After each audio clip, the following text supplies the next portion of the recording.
Hello class, so today we're going to look at how it is that we're understanding virtue ethics by way of Aristotle.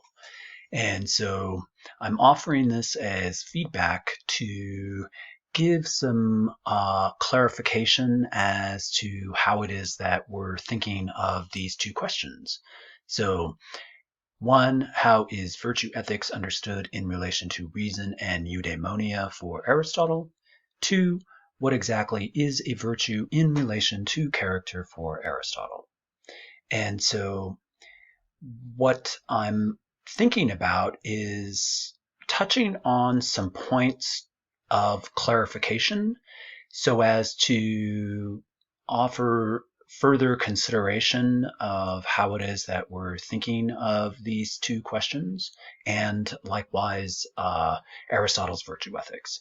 So this diagram here is a diagram I made a couple of years ago that has to do with how it is that we're understanding phenomenological relationship of the golden mean by way of Aristotle. And I think that what's important to see is that this is a way in which we're structuring the reason behind the understanding for the golden mean. So, in other words, the center of the golden mean is reasoning, right? So the aim of our whole ethical life for Aristotle is to recognize virtue as a golden mean between a privation and an excess. To aim for virtues as a golden mean is understood and made present by reason, rationality, and objectivity. That, in other words, this is a rational exercise that, and it's a way in which we enact the golden mean in our lives to be a virtue. So the golden mean is always understood as the virtuous way that we understand. Well, let's look at our chart here. So we have a chart here of Aristotle's concept of the golden mean, whereby we have the virtues here, so the virtues of courage, say temperance, self-control, maybe similar, etc. And so generosity. And what we're looking at is that the excess, in other words, doing too much of something, perhaps can get us into a state of greed, right? Or a state of sloth, right? And that, in other words, this column here is the privation, so it's the absence. So it's you're not doing enough of it. It's the deficiency, it's that negative. And then this is where you're doing too much, perhaps overdoing it, etc. And so this is the way in which we're understanding the golden mean, not necessarily as an object, but as a way in which we are thinking of morality in terms of reason. Okay, so I think that that helps with that. So that's something to consider as well. And then I want to turn here, but before that, I want to just make a point. In students' feedback, I was referring to McKinnon and Fiala, I think, and our reading was Dimmock and Fisher. So I may have confused you where you were like, why is he talking about McKinnon and Fiala? Didn't we just read Dimmock and Fisher? And I think I get McKinnon and Fiala on the brain and forget our reading. So if we turn back to page 4, let's look at this here. So we have the question, how is it, the first question, how is virtue ethics understood in relation to reason and eudaimonia for Aristotle? And then the second question, what exactly is a virtue in relation to character for Aristotle? So perhaps it's the second question here where we could think, well, we have a relationship of virtue to character, And I noticed that we were making the point that Dimmock and Fisher make here. So Aristotelian virtue ethics is an agent-centered theory in virtue of a primary focus on people and their characters rather than singular actions. Let's even just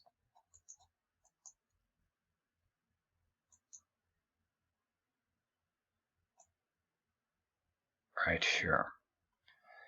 So what we have to at least see here is perhaps offer critical thinking to this point. And that being where I believe that singular actions are ways in which we establish our characters as well.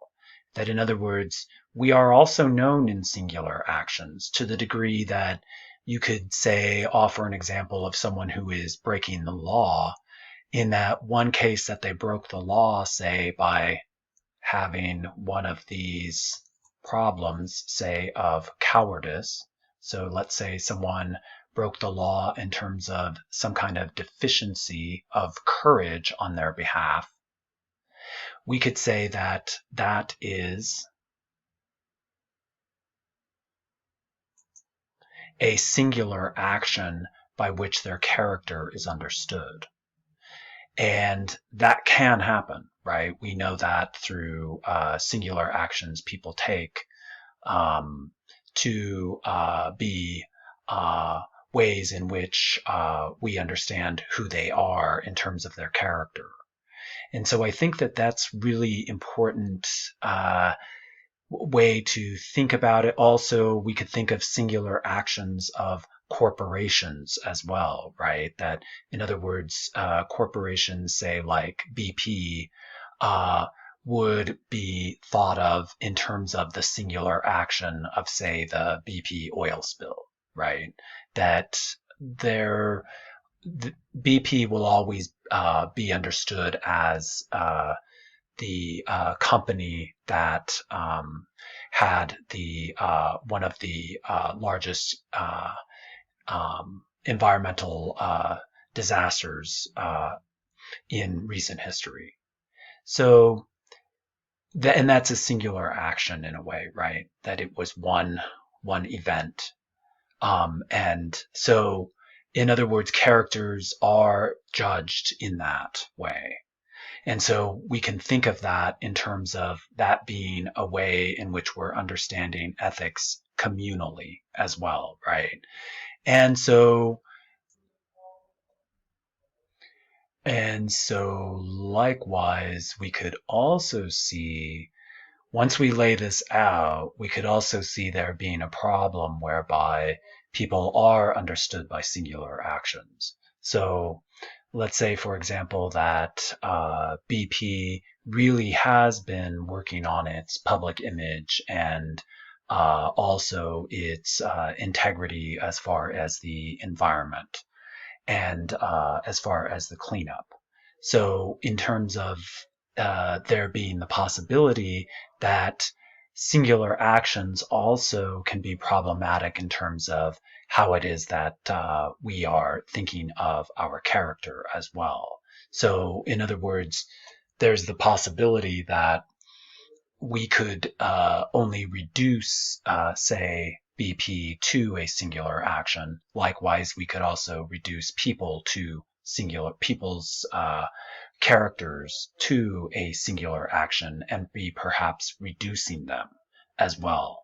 So I think that this is a rather tricky point, and I think that in a way we can think of our characters as being distinguished in singular actions altogether. So, in other words, all of our actions make up our character. And so we could easily see that there would be a way in which we would have to figure in vice as well. That, in other words, vice can also be a singular action that someone takes, right?